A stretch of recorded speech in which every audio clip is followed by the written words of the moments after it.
Hi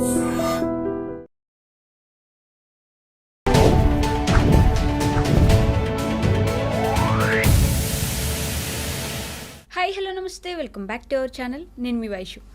బేసిక్గా మానసిక క్షోభని అనుభవిస్తూ కూడా కొంతమంది వాళ్ళ జీవితంలో ఇంకొంతమందిని ఉంచుకోవాలనుకుంటారు. వాళ్ళు ఎంత బాధ పెడుతున్నా సరే వాళ్ళు నా జీవితంలో ఉన్నారు కదా, సరిపోతుందిలే అని ఉంటారు. So does someone worth hour mental peace? ఈ విషయం గురించి మాట్లాడడానికి థెరపీ టాక్స్లో ఈరోజు నాతో పాటు డాక్టర్ హరీష్ తెన్నేటి గారు, మోటివేషనల్ స్పీకర్ కూడా. సార్తో మాట్లాడదాం. Hello sir. నమస్తే. బాగున్నారా? అంత ఫైన్ అండి. ఓకే.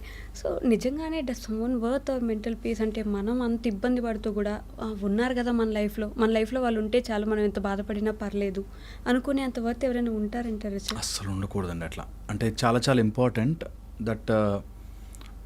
అంటే రెండు ఆస్పెక్ట్స్లో చూడాలి. ఫస్ట్ వచ్చేసి మన మెంటల్ పీస్ ఎప్పుడూ మనదే. నంబర్ 1 పాయింట్ అది.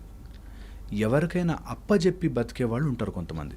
నా మెంటల్ పీస్ వాడి మీద ఆధారపడింది, ఈ పని మీద ఆధారపడింది, జాబ్ మీద ఆధారపడింది, ఇట్లాగా రకరకాల ఫ్యాక్టర్స్ పెట్టుకుంటాం.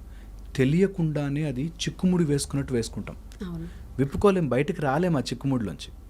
అలాగా మనకి నిజంగా కూడా ఈ ప్రపంచంలో you cannot buy peace of mind అంటారు. అసలు ఎట్టి పరిస్థితుల్లోనూ నా ప్రశాంతతని కోల్పోయే ఏది నా జీవితంలోకి రాకూడదు. ఇది నెంబర్ 1. ఆర్ ఏది వచ్చినా నేను ప్రశాంతత కోల్పోను. ఎగ్జాక్ట్లీ. ఈజియర్. సో ఇప్పుడు ఎవరి మీద మా ఆయన నన్ను చాలా టార్చర్ పెడుతున్నాడు, ఆర్ మా ఆవిడ ఊరికే అన్నిటికీ సతాయిస్తోంది, పిల్లలు ఇట్లా ఉన్నారు, ఆర్ బాస్ ఇట్లా ఉన్నాడు, ఏదున్నా నువ్వెలా ఉన్నావు ఈజ్ అల్టిమేట్ ఈజియెస్ట్ థింగ్. అందుకే ఈ ప్రపంచంలో ఎవరినైనా, ఇప్పుడు శ్రీకృష్ణ పరమాత్మ ఒక్కసారి అనుకుంటే యుద్ధం అంతా ఇట్లా అయిపోయేది. కానీ అర్జునుడికి నిన్ను నువ్వు గెలువు ఫస్ట్ అని నేర్పించాడు. So the most important aspect is నిన్ను నువ్వు ప్రొటెక్ట్ చేసుకోవడం ఇక్కడ so very very important. And ఈ స్పేస్లో ఎవరూ లేరు మనం తప్ప. మనము ఊహిస్తేనే వాడు గొప్ప, మనం ఊహించకపోతే వాడు మన ఎలాంటి ఇన్ఫ్లుయెన్స్ చేయలేడు. ఎవరు ఈ ప్రపంచంలో if we don't allow them here మనని ఎఫెక్ట్ చేయలేరు. ఫిజికల్గా 4 దెబ్బలు కొట్టచ్చేమో, లేకపోతే మనం పుష్ చేయొచ్చేమో, ఇంట్లో ఉండకుండా చేయొచ్చేమో, కానీ ఇక్కడ మాత్రం మనము అలౌ చేస్తేనే వస్తారు. అండ్ వచ్చిన వాళ్ళు మన తలలు నెత్తి మీదకి ఎక్కిన వాళ్ళు నెత్తి మీద నాట్యం చేస్తారు. So you should not let anything. ఒకటి పీస్ ఆఫ్ మైండ్ చాలా చాలా ఇంపార్టెంట్. అండ్ ఈ పీస్ ఆఫ్ మైండ్ వాళ్ళ మీద డిపెండ్ కంటే మన మీద డిపెండ్ అయి ఉంటుంది అన్నది మోస్ట్ ఇంపార్టెంట్ థింగ్. ఓకే, ఇది కంపల్సరీ గుర్తుపెట్టుకోవాలి.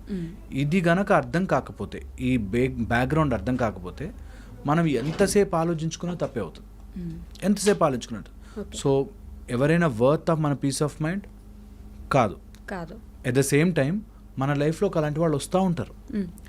మన ఓన్ హస్బెండ్, వైఫ్, కిడ్స్, వీళ్ళు వర్త్ కాకుండా ఎలా ఉంటారు కదా? చాలా దగ్గరకు వచ్చేస్తారు. వాళ్ళకి ఎంత స్పేస్ ఇచ్చేస్తామంటే మన లోపల ఒక పార్ట్ అయిపోతారు. ఇది నేను ఎప్పుడు చెప్తుంటాను, your mind takes that shape అంటాం. నా పిల్లవాడి షేప్, నా కొడుకో, కూతురో, భార్యో, భర్తో, రిలేషన్షిప్స్లో ఎక్కడ ఉన్నా సరే, బాయ్ ఫ్రెండ్, గర్ల్ ఫ్రెండ్లో, నీ లోపల నుంచి ఒక మైండ్ యొక్క పార్ట్ వాళ్ళ బాడీలోకి వెళ్ళి కూర్చుంటుంది. You see yourself there, you create an expectation. ఆ ఎక్స్పెక్టేషన్ నాకు జరగాలి, ఐఎమ్ బౌండ్ టు దిస్ అనే దాంట్లో ఉంటాం. ఇక్కడ అంటే కొంచెం అర్థం కావడానికి చెప్తున్నా. నేను ఒక అమ్మాయిని ప్రేమించాను, ఆ అమ్మాయి నాతో ఇలా ఉంటే నాకు బాగుంటుంది అని ఒక ఎక్స్పెక్టేషన్ సెట్ చేసాం. ఈ ఎక్స్పెక్టేషన్ వాళ్ళు అలా ఉండాలి అనే దాంట్లో మనం ఒక లిమిట్ పెట్టుకుని వాళ్ళ బొమ్మలో గీసి కూర్చోబెట్టాం. ఎప్పుడైతే దాంట్లోంచి మిస్ అవుతారో మనం వీ ఫీల్ కోపం కానీ, ఫ్రస్ట్రేషన్ కానీ, టెన్షన్, ఇవన్నీ ఎందుకు అవుతాయంటే నేను గీసుకున్న పిక్చర్లో ఆ పిక్చర్కి తగ్గట్టుగా మనిషి లేదు కాబట్టి మనకు ఫ్రస్ట్రేషన్. సో పాయింట్ ఇస్, మనం ఎప్పుడైతే రిలేషన్షిప్లోకి వెళుతూ ఉంటామో ఆ త్రూ అవుట్ మనం ఎప్పటికప్పుడు ఇది పర్మనెంట్ ఉండదు, ఇది పర్మనెంట్ ఉండదు, ఇది కాదు, వాళ్ళు నాకు తగ్గట్టుగా బిహేవ్ చేయాల్సిన అవసరం లేదు ఓకే. అనేది తెలుసుకోవాలి. ఒక స్టేజ్ వచ్చాక పేరెంట్స్ అయిపోతారు అలా, పిల్లలు నా మాట వినట్లేదు అనే యాంగర్లోకి వెళ్ళిపోతారు. లేకపోతే నేను ఎంత కష్టపడి చదివించానురా నిన్ను, ఇలాంటి పని చేస్తావా అని. ఇప్పుడు ఈ కులాంతర వివాహాలు జరిగినప్పుడు అదే, నేను ఎంత కష్టపడి పెంచాము, ఇలాంటి పని చేసావా, నా పరువు తీసావా అన్నది కూడా అక్కడి నుంచి వస్తుంది. That I created some image, నువ్వు అందులోనే అలాగే ఫిక్స్ అయి ఉండాలి. ఆ ఫిక్స్ అయ్యింది నువ్వు డిస్టర్బ్ అయితే నేను నా మనశ్శాంతి కోల్పోతాను అనే దానిలో కలిపి. ఇస్ ఇట్ దట్ ఈజీ అంటే మన మైండ్లో ఆల్రెడీ వాళ్ళకి ఒక ప్లేస్ ఇచ్చి కొన్ని ఇయర్స్గా ట్రావెల్ చేస్తున్నప్పుడు వాళ్ళ ఏదైనా సరే మన ఎఫెక్ట్ చేస్తుంది, వాళ్ళ చిన్న యాక్షన్స్ కూడా ఎఫెక్ట్ చేస్తాయి. సో లేదు వాళ్ళు మన మెంటల్ పీస్ని డిస్టర్బ్ చేయకూడదు అని చెప్పుకోవడం అంత ఈజీ కాదు. అబ్సల్యూట్లీ ఈజీగా ఈ ప్రపంచంలో ఏది ఈజీ కాదు. ఎనీథింగ్ వర్త్ ఇట్ ఈజీ కాదు. ఓకే, బట్ కొన్ని సందర్భాల్లో వీ షుడ్ అండర్స్టాండ్ ఇది నేను తయారు చేసుకున్న సమస్యే అండ్ అందులోంచి బయటపడడం కూడా నాకు వచ్చి ఉండాలి అనేది పాయింట్ అక్కడ. నిజంగా సొంత వాళ్ళు ఎవరైనా అట్లా ఇబ్బంది పెట్టి బాధ పెట్టి మనని వదిలి వెళ్ళిపోతే చాలా బాధ వేస్తుంది, నో డౌట్. ఏమి నేను మైక్ ముందుంది కదా అని చెప్పట్లేదు, బాధ ఉంటుంది. But as early as possible దాని నుంచి బయటకు రావాలి. బికాస్ నీకు ఇది కాకపోతే ఇంకొక దానికి అంటుకుంటుంది మైండ్. నీ మైండ్ ఎంత అన్నీ ఉన్నాయండి కానీ ఆ ఒక్క కోర్టు కేసు అయిపోతే అని మొదలెడతారు. You will not believe how strong mind can behave. నీ పీస్ ఆఫ్ మైండ్ని పాడు చేయడానికి ఒక్క చిన్న ల్యాండ్, ఎవరో టీవీల్లో మాట్లాడే వాళ్ళతో కూర్చుని ఆవేశంగా డిస్కషన్లు పెట్టేవాళ్ళు, పాలిటిక్స్ గురించి మాట్లాడుకుని ఇంట్లో ఇక్కడెక్కడ కొట్లాడుకునేవాళ్ళు, ఎక్కడో లేని దేవుడి కోసం ఇక్కడ గొడవలు పడి తలలు నరుక్కునే వాళ్ళని చూసాం మనం. Just because you created an image and ఆ ఇమేజ్ నీతో ఆడుతుంది ఆట. ఇది సొంత వాళ్ళతో జరిగినప్పుడు బాధ ఎక్కువ ఉంటుంది, బయట వాళ్ళతో జరిగినప్పుడు ఎఫెక్ట్ లేదనిపిస్తుంది, కానీ అవి కూడా మన లోపల షేప్ తీసుకుంటూ ఉంటాయి. ఓకే, సో మైండ్ని మనం ఫస్ట్ నుంచి అలా ట్రైన్ చేసుకోవాలి. దట్ ఎనీథింగ్ హ్యాపెన్స్, నేను ముందు ప్రశాంతంగా ఉంటే నేను ప్రాపర్గా ఆలోచించగలుగుతాను. ఏదైనా సమస్య వచ్చినప్పుడు నా పీస్ ఆఫ్ మైండ్ పోయింది అంటే నా అన్కంట్రోల్డ్గా అయిపోతుంది, నా మైండ్ అండ్ బాడీ అన్కంట్రోల్డ్ అయిపోతుంది. ఎంతోమంది పీస్ ఆఫ్ మైండ్ లేక రాత్రులు నిద్రపోక క్యాన్సర్లు తెచ్చుకునే వాళ్ళు ఉన్నారు.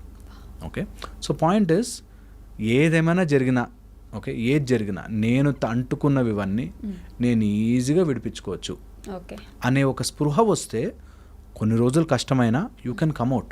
కొంతమంది ఇంకా నా జీవితం ఇంతే, ఇంకా దీన్ని నేను దాటి రాలేను.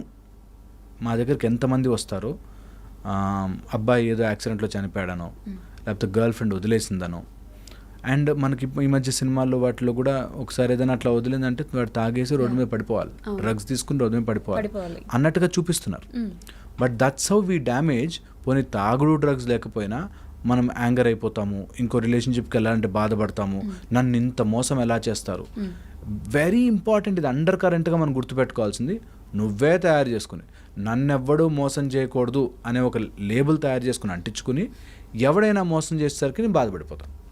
మోసం జరగచ్చు భయ్, నాతో నన్ను ఎవరన్నా చీట్ చేయొచ్చు, నా లైఫ్లోకి ఒక రాంగ్ పర్సన్ రావచ్చు, ఒక నార్సిసిస్టిక్ హస్బెండ్ రావచ్చు, ఒక రూడ్ బిహేవ్ చేసేవాడు రోడ్డు మీద తగలచ్చు.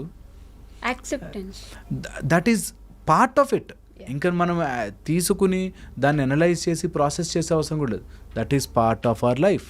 ఉంటాయి అండ్ ఉన్నప్పుడు దాన్ని మైండ్లోకి తీసుకోకుండా డీల్ విత్ ద సిచ్యువేషన్. చాలా ఈజీ. ఎవరన్నా హస్బెండ్ వైఫ్ ఏదైనా గొడవలేదనుకో, deal with it, don't deal it here. మళ్ళీ రూమ్లోకి వెళ్ళి నా బ్రతికే ఎందుకు ఇలా అయిపోయిందండి, చాలామంది నాకే ఎందుకు ఈ కష్టాలు వచ్చాయి, నాకే ఎందుకు అంటే నీకు రాకూడదు కష్టాలు. ఏంటది, ఎక్కడన్నా బాండ్ రాయించుకొని వచ్చామా? లేదు కదా. నేను దేవుడి పూజలు రోజు చేస్తానంటే నాకే కష్టాలు, ఎక్కడ రూల్ లేదు అట్లా. ఓకే, కష్టాలు నీ ప్రాబ్లమ్స్ అన్నీ సెట్ ఆఫ్ ఉంటాయి. నువ్వు దేవుడి మీద నమ్మకం పెట్టా కాబట్టి తీర్థాన్ని బాగా స్ట్రాంగ్ ఉండాలి అండ్ హ్యాపీగా లైఫ్ని ముందుకు తీసుకెళ్ళాలి. ఓకే, కష్టం అనిపించింది చాలా, you should be ready to leave it. నాకు నేను డెంటల్ డాక్టర్ కాబట్టి చెప్తున్నా, నా పన్ను పుచ్చిపోయింది. ఓకే, ఎంత పన్ను అయినా ఎన్ని రోజులు ఎన్ని స్వీట్లు దాంతో తిన్నా, ఆ రోజు బాగా పాడైపోయింది, హోప్లెస్ టూత్ అంటే తీసేయాలి. Absolutely as simple as that. So నీకు ఏదైనా బాగా ప్రాబ్లం అయింది, ఇంట్లో ఏదైనా అన్బేరబుల్ సిచ్యువేషన్ ఉంది, తీసేయాలి. ఈ అటాచ్మెంట్ ఏదో రోజు పోతుంది. ఎస్ ఏదో ఒక రోజు తెంపుకుని వెళ్ళాల్సిందే. ఎగ్జాక్ట్ అది కొంచెం ముందడింది అంతే. ఇది నిజంగా వినేవాళ్ళు నువ్వు చేసావా బాబు, నాకు చాలామంది అట్లా కమెంట్లు పెట్టేవాళ్ళు ఉంటారు కదా, నువ్వు చెప్తావు ఈజీగా, వదిలితే తెలుస్తుందా బాధ అని. నిజంగా చాలా బాధ ఉంటుంది, అగ్రీడ్. బట్ బాధలోంచి బయటపడ్డప్పుడే గెలుస్తాం. ఓకే, కష్టం ఉంటుంది అబ్సల్యూట్లీ. ఇది చాలా చాలా ఇంపార్టెంట్, అందరు గుర్తుపెట్టుకోవాలి. ఒకవేళ ఇది చెయ్యాలి అంటే నేను మెథడ్ చెప్తాను, సో దట్ జస్ట్ ర్యాండమ్గా చేయండి అని కాకుండా మెథడ్ చెప్తాను. ఎవరైనా మన ప్రశాంతతని తింటున్నారు అంటే నెంబర్ 1, వాళ్ళకి సంబంధించిన ఆలోచనలు తగ్గించాలి. ఓకే ఓకే, టూ మెనీ ఆలోచనలు మెమరీస్ లాగా పెట్టుకోవద్దు. ఓకే, 1. సెకండ్ వచ్చేసి replace the thoughts with something purposeful and powerful. Powerful అంటే సంథింగ్ బిగర్. నాకు ఈ సమస్య లైఫ్లోకి వచ్చింది అంటే రోజు నేను అదే రోడ్డు మీద వెళ్తున్నాను, అదే రోడ్డు మీద జారి పడుతున్నాను, ఆ రోడ్డుని రిపేర్ చేయాల్సిన బాధ్యత నాకు వచ్చింది. Got it. సో అట్లాగా నీకొచ్చే సమస్య లైఫ్లో ఎలాంటి ప్రాబ్లం పదే పదే నీ ముందుకు వస్తుందంటే లర్న్ అండ్ పర్పస్ డెవలప్ చేసుకోవాలి దాంట్లోంచి. ఓకే, చాలా చాలా ఎంతోమంది ఉన్నారు అట్లా. మనకి బ్రిటిష్ వాళ్ళు వచ్చి మన ఇక్కడ పరిపాలిస్తున్నప్పుడు they have developed a purpose, వాళ్ళని బయటకు పంపించాలి అని కదా. అలాగా వెరీ వెరీ ఇంపార్టెంట్. నీ లైఫ్లోకి ఒక సమస్య వస్తే దాన్ని వెళ్ళగొట్టాలి, అది అవర్ టాస్క్. ఓకే, సో వాటికి సంబంధించిన అన్నెసెసరీ థాట్స్ తగ్గించి పర్పస్ డెవలప్ చేసుకోవాలి, చాలా ఇంపార్టెంట్. థర్డ్ వచ్చేసి ఈ మొత్తం ప్రాసెస్లో ఎక్కడో మనకి తెలియకుండా ఎమోషన్ అటాచ్ చేస్తాం. అంటే ఒక భార్య ఇలాగే ఉండాలి కదా, ఒక భర్త అంటే ఇలా ఉండాలి కదా, నేను ఇన్ని చేశాను కదా, ఈ టైప్లో చాలా స్టోరీలు మైండ్ చెప్తుంటుంది. ఎంత నిన్ను నమ్మి డబ్బులు ఇచ్చాను రా అంటాడు. ఓకే, నిన్ను నమ్మి నీకోసం నువ్వు ఏదైనా సరే నీ కాళ్ళు పట్టుకున్నా ఉంటాను అంటాం. సో ఫస్ట్ అలాంటి దాని నుంచి ఎమోషన్ బయటికి రావాలి. ఎమోషనల్ బయటికి రావాలి అంటే emotion is wherever your thoughts are flowing. Energy అక్కడ ఫ్లో అయితే అది ఎమోషన్గా మారుతుంది. సో ఫస్ట్ బయటకు వచ్చి అంత సీన్ లేదు, ఓకే, అంత నా ఎమోషన్స్ అన్నీ ఒకళ్ళకి ధారపోయాల్సిన అవసరము కానీ సీన్ కానీ లేదు. Okay, who ever deserves what అది వాళ్ళకి అలా ఇవ్వాలి. ఓకే, నేను ఎంత కాదనుకున్నా కనకపు సింహాసనం మీద సునకమును కూర్చుండబెట్టకూడదు. It's simple. నాది కనకపు సింహాసనము అండ్ దానిలో నేను సునకాన్ని కూర్చోబెడితే అది భౌభౌ అనే అంటది, వేదం చెప్పదు. ఎగ్జాంపుల్ చెప్తున్నా.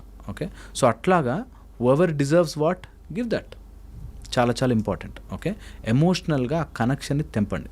ఓకే, స్లోగా కష్టమవుతుంది, ఒకే రోజు అవ్వదు, but give it 41 days time. తెంపేసాను, ఏమి కాదు. ఓకే, నెక్స్ట్ వచ్చేసి ఇలాగ ఏదైనా మాట్లాడితే we will not think straight.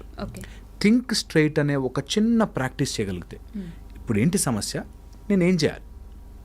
చాలామంది ఏమవుతున్నారు సార్, నేను డైవర్స్ ఇవ్వచ్చు కానీ పిల్లలు ఏమైపోతారండి, ఇదే ఉంటుంది, సేమ్ ఇదే టోన్లో చెప్తారు. నిజంగా పిల్లల కోసం నేను తట్టుకుంటున్నానండి, నాకు అక్కడ రెంటిల్లు ఉంది కాబట్టి తట్టుకుంటున్నానండి, నేను ఈఎంఐ కట్టుకోవాలి కాబట్టి ఈ బాస్ని తట్టుకుంటున్నానండి. Think straightforward. ఇక బాస్ నచ్చలేదు చెప్పగలగాలి, కంప్లైంట్ రాయగలగాలి, ఏదన్నా దాని కాన్సిక్వెన్సెస్ వస్తే ఫేస్ చేయాలి. లైఫ్లో ఏ డెసిషన్ ఎవరు ఎందుకు భయపడతారు తెలుసా, ఆ డెసిషన్ యొక్క కాన్సిక్వెన్సెస్ మనం తట్టుకునే ధైర్యం ఉండదు, దానివల్ల బాధపడతాం. ఒక డెసిషన్ తీసుకుంటే గట్టిగా వాటి ఏదొచ్చినా ఐ విల్ ఫేస్ ఇట్ కదా. మనము ఎప్పుడైనా సరే ఒక డెసిషన్ తీసుకున్నప్పుడు వాటి యొక్క కాన్సిక్వెన్స్ వస్తాయి. ఒక మందు వేసుకుంటే వాటి యొక్క సైడ్ ఎఫెక్ట్స్ ఉంటాయి, వాటికి తగ్గ కేర్ తీసుకుంటే సైడ్ ఎఫెక్ట్స్ తగ్గిపోతే మందు బాగా పనిచేస్తుంది. అలాగా whatever decision you are taking you will have some consequences. వాటికి రెడీ లేనివాడు పిరికివాడిలాగా బ్లేమ్ చేసుకుంటూ బతుకుతాడు. నేను డెసిషన్ తీసుకుంటా, దాంట్లో సొసైటీ ఏమనుకుంటుందో అని ఉన్నవాళ్ళు చాలామంది తెలుసు. రోజు ఆయన వచ్చి తాగేసి వచ్చి కొడతాడు, కానీ సొసైటీ ఏమనుకుంటుందండి నాలాంటి వాడిని. Second marriage. So second marriage వాడు he was narcissistic to core, కొడుతూనే ఉంటాడు రోజు. ఇంటికి వచ్చి నువ్వు అలాంటి దానివే ఇలాంటి దానివే, అవి ఇవి మాటలు బూతులు, అండ్ ఇంకా తల్లిదండ్రులను తిట్టి తండ్రితో లింక్ పెట్టి. ఎందుకుంటున్నాడు, సెకండ్ మ్యారేజ్ కదండి. ఇంక ఇప్పుడు బయటకు వచ్చానంటే సొసైటీ నన్నాడు. ఏ సొసైటీ, ఎవరి కోసం, ఏంటి? That thinking straight is important, very very important. ఎవరి చాలా తక్కువ మంది ఆలోచిస్తారు అలా. నీకు ప్రాబ్లం ఏంటి, నేనేం చేయాలి కాకుండా సొసైటీ ఏమనుకుంటుందో, పిల్లలు ఏమవుతారో, ఆస్తి ఏమవుతుందో, ఇలా తిక్కగా తిప్పి ఆలోచించిన వాళ్ళు they will always blame and lose their peace of mind. And peace of mind పోతుంది అంటే ఈరోజు ఈ పాయింట్ అయితే రాసి పెట్టుకోవాలి. పీస్ ఆఫ్ మైండ్ పోతుంది అంటే నువ్వు ఎక్కడో డెసిషన్ తీసుకోవడానికి భయపడుతున్నావు, ఓకే. ఎక్కడో అడుగు వేయడానికి భయపడుతున్నావు. నాకు తెలుసు సిగరెట్ తాగకూడదని, కానీ తెలిసిన నాలెడ్జ్ని అప్లై చేయడానికి నాకు కుదరట్లేదు. Obviously will suffer. Yeah. A suffering అయినా అక్కడి నుంచి వస్తుంది. దట్ నేను ఎందుకని నేను ఇంత చేస్తున్నాను, చేయట్లేదు, ఇంకా ఎక్కడో ఏదో లూప్ హోల్ ఉంది, వెతికి దాన్ని సీల్ చేయి. బకెట్కి హోల్ ఉందనుకో, ఎంత నీళ్ళు నింపినా కారిపోతాయి. అది ఏంటో చూసి సీల్ చేయాలి ఫస్ట్. సో అలాగే నేనేం మారలేకపోతున్నాను, నన్ను ఒక వ్యక్తి నా జీవితంలోకి వచ్చి టార్చర్ పెడుతున్నాడు అంటే నేనేంటి మారలేకపోతున్నాను. That's a simple thing. ఇది గట్టిగా తీసుకున్నవాడు జీవితంలో ముందుకెళ్తాడు, లేకపోతే వెనక్కి వెళ్తాడు అండ్ సఫర్ అవుతాడు. సఫర్ అయితే పీస్ ఆఫ్ మైండ్ పోతుంది. పీస్ ఆఫ్ మైండ్ పోతే జారుడు బండి నుంచి జారినట్టుగా కిందకి వెళ్ళిపోతాం, పైకి వెళ్ళలేం. సో ఎప్పటికీ any situation save your mind, save your peace. నీ మైండ్ వైబ్రేట్ అవుతున్నప్పుడు నీకు ఏం కనిపించదు సరిగ్గా, and you will commit more mistakes. మాకు తెలిసిన వాళ్ళు ఒక అమ్మాయి 43-45 ఇయర్స్ ఏజ్ అమ్మ. ఇంట్లో హస్బెండ్ చాలా టాక్సిక్గా ఉన్నాడని చెప్పి ఆఫీస్లో ఎవరితోనో ఫ్రెండ్షిప్ చేయడం, వాడితో లింక్ పెట్టుకోవడం, వాడితో బయటకు వెళ్ళడం, వాడు అన్ని వీడియోలు ఫోన్లు తీసి రెడీ పెట్టుకున్నాడు. సో పాయింట్ ఏంటంటే మనం మన మైండ్ పీస్ ఆఫ్ మైండ్ స్ట్రైట్గా ఆలోచించలేక ఏం చేయొచ్చు, హస్బెండ్ టాక్సిక్ ఉన్నాడు, నేను ఐ డీల్ విత్ ఇట్, అంత టాక్సిసిటీ నా మీద వేస్తుందంటే I deal with it, I collect proofs, I sort this అనేది లేకుండా బయట ఫ్రెండ్ కనిపించాడు కదా అని చెప్పి వాళ్ళతో మాట్లాడు, ఇట్స్ రాంగ్. పద్ధతి wrong. Because when you lose your peace of mind think straight చేయలేం, ఇంకోటి ఏదో ఆలోచిస్తాం, అలా చేస్తే అయిపోతుంది, అలా చేస్తే అయిపోతుంది. వాడు ఇంకా చేసుకుంటా, నేను పెళ్లి చేసుకుంటా అని చెప్పి తిప్పి ఈమె డబ్బులు, ఈమె మొత్తం అన్ని వీడియోలు రికార్డు అన్నీ పెట్టుకున్నాను. సో నేను 43 years lady with 2 kids, toxic husband, ఎట్లా డీల్ చేయాలి, గట్టిగా ఉండాలి. డీల్ చేస్తే దెబ్బకి సెట్ అయిపోవాలి వాడు. కానీ you will lose once a peace of mind is gone. నాకెందుకు ఇలా జరిగింది, నేను ఎంత చెప్తున్నా వినడు, వానికి పొలిటికల్ పవర్ సపోర్ట్ ఉంది మా హస్బెండ్కి, ఈ టైప్లో గంట సేపు స్టోరీ చెప్పిన సింపుల్ గో డీల్ డామిట్, ఏమవుతుంది, ఏం కాదు, గట్టిగా ఉండాలి అనేది స్ట్రైట్గా ఆలోచించేవాడు తెలుస్తుంది. అలా ఆలోచిస్తే ఇంకోటి దొరికి ఇప్పుడు తిప్పి ఆమె తప్పైంది, that she is gone with some other person అని వీడు చాలా మంచివాడు అయిపోతాడు. సో నష్టము ఎప్పుడు కూడా వంకర ఆలోచించిన వాడికి ఉంటుంది. థింక్ స్ట్రైట్, చాలా ఈజీ అండ్ సింపుల్. ఇది కనుక తెలుసుకుంటే పీస్ ఆఫ్ మైండ్ కాపాడుకోవచ్చు. ఓకే. నిజంగానే కోపం విపరీతంగా వస్తుంది, నార్మల్ కోపం కూడా కాదు, విపరీతంగా కోపం వస్తుంది. ఏది దొరికితే అది పగలగొట్టేంత కోపం వస్తున్నప్పుడు నో సైలెంట్ ఉండు, 1 నుంచి 10 వరకు లెక్క పెట్టు, కోపం తగ్గిపోతుంది అంటారు. నిజంగానే ఆ టైంలో కోపం తగ్గిపోతుందా సార్? అది ప్రాక్టీస్ ఉంటే తగ్గుతుంది. ఓకే. అంటే మనకి బౌన్సర్ వస్తే ఇలా కొట్టాలి అనేది వాడు నెట్స్లో ప్రాక్టీస్ చేస్తే నిజంగా బౌన్సర్ వచ్చినప్పుడు ప్రాక్టీస్ చేశాడు కాబట్టి కొట్టడం.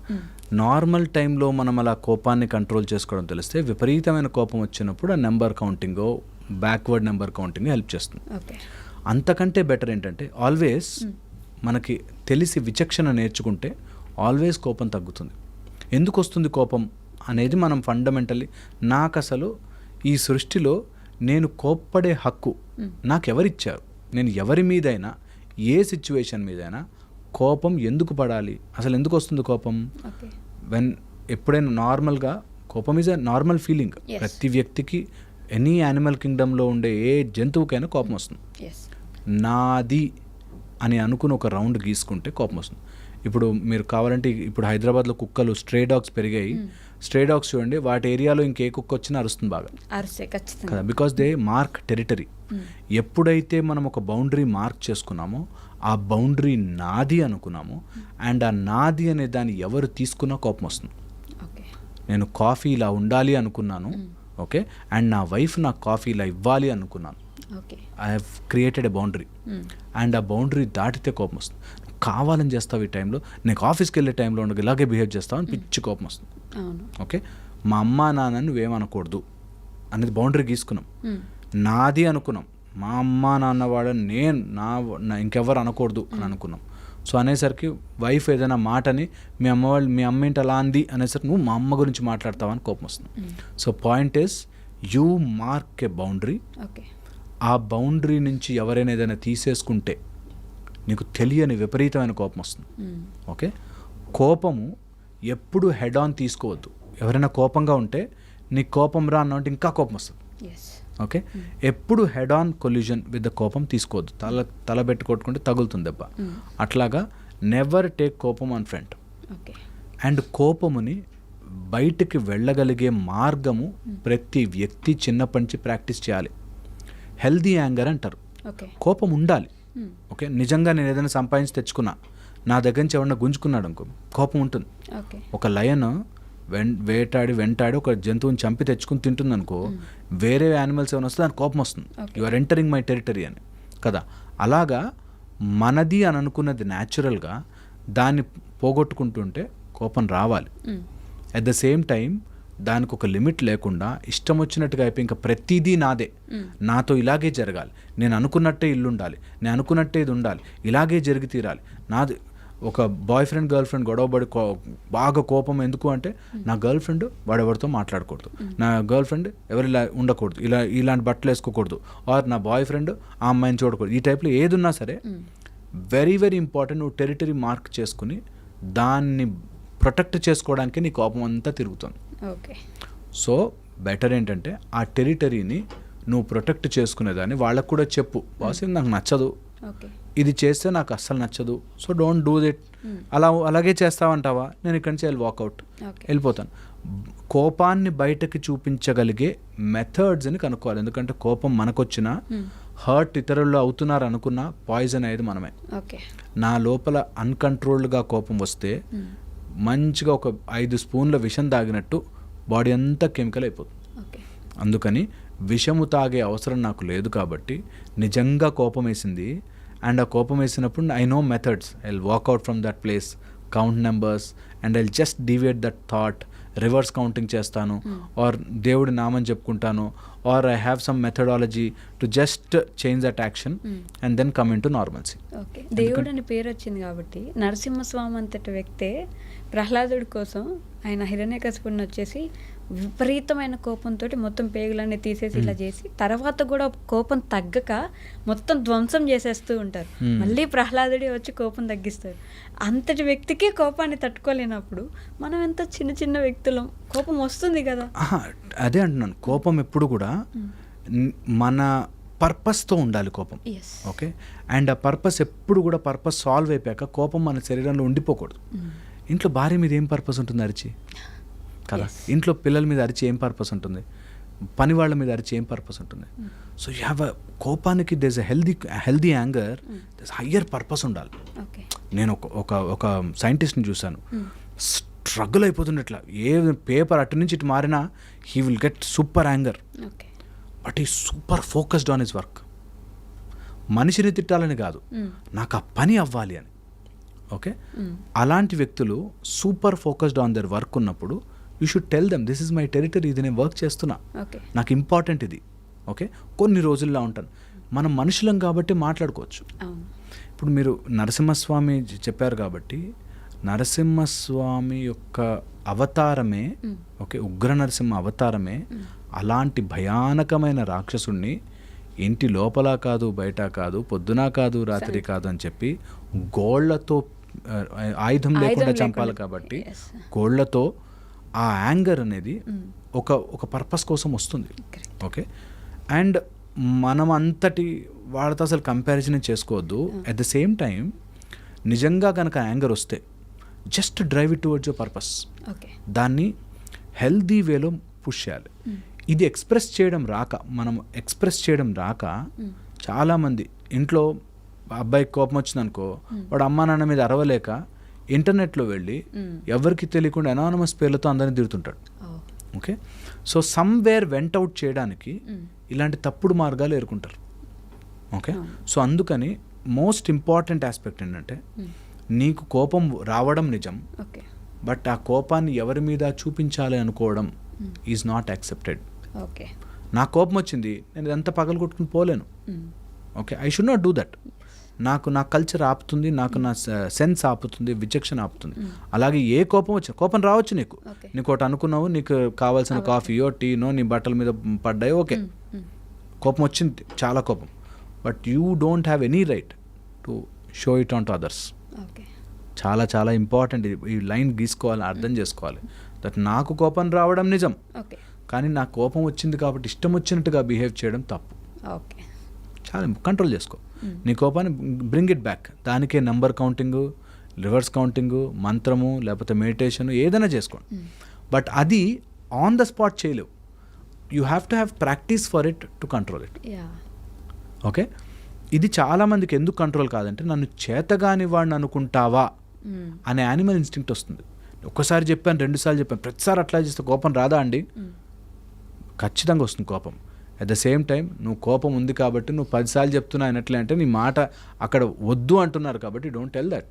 అసలు చెప్పకు పూర్తిగా. Simple, come out of it, just come out of it. 4 సార్లు నువ్వు come out of it, they will know it. Okay. మారద్దు అనుకున్నవాడు నువ్వు ఎన్నిసార్లు చెప్పినా మారడు. మారాలి, అరే అదేదో ప్రాబ్లం ఉంది మారాలి అనుకునేవాళ్ళు ఖచ్చితంగా నీ చుట్టూ ఉంటారు. ఇంకా ఈజీ లిట్మస్ టెస్ట్ అది, దట్ ఎవరు నీ లైఫ్లో ఉండాలి ఉండద్దు తేలిపోతుంది. ఓకే. నాకు ఇది నచ్చలేదు, ఐ జస్ట్ వాకౌట్, తెలిసిపోతుంది ఈ did not like it. So next time నుంచి అట్లాంటి పని చేయరు. కొంచెం తెలివి ఉన్నవాళ్ళు, లేదనుకున్న వాళ్ళ నుంచి దూరం పోవడమే మహా మంచిది. As simple as. సో లైఫ్ని అంత సింపుల్గా చేసుకోవచ్చు, కానీ చేసుకోకుండా దానిలోనే ఉండిపోయి స్ట్రగుల్ అయిపోతుంటారు. So that's the problem. So ఎవరికైనా కోపం వస్తే నెంబర్ కౌంటింగ్ ఇలాంటివి ఉంటే నేను అంటున్నా, మీరు ఒక మెథడ్ మీకు రెడీ చేసుకోండి. నాకు ఎప్పుడైనా కోపం వచ్చిందనుకో, ఐ బ్రీద్ ఇన్ అని నోట్తో వదులుతాను, ముక్కుతో గాలి తీసుకుని నోట్తో 30 times. ఓకే.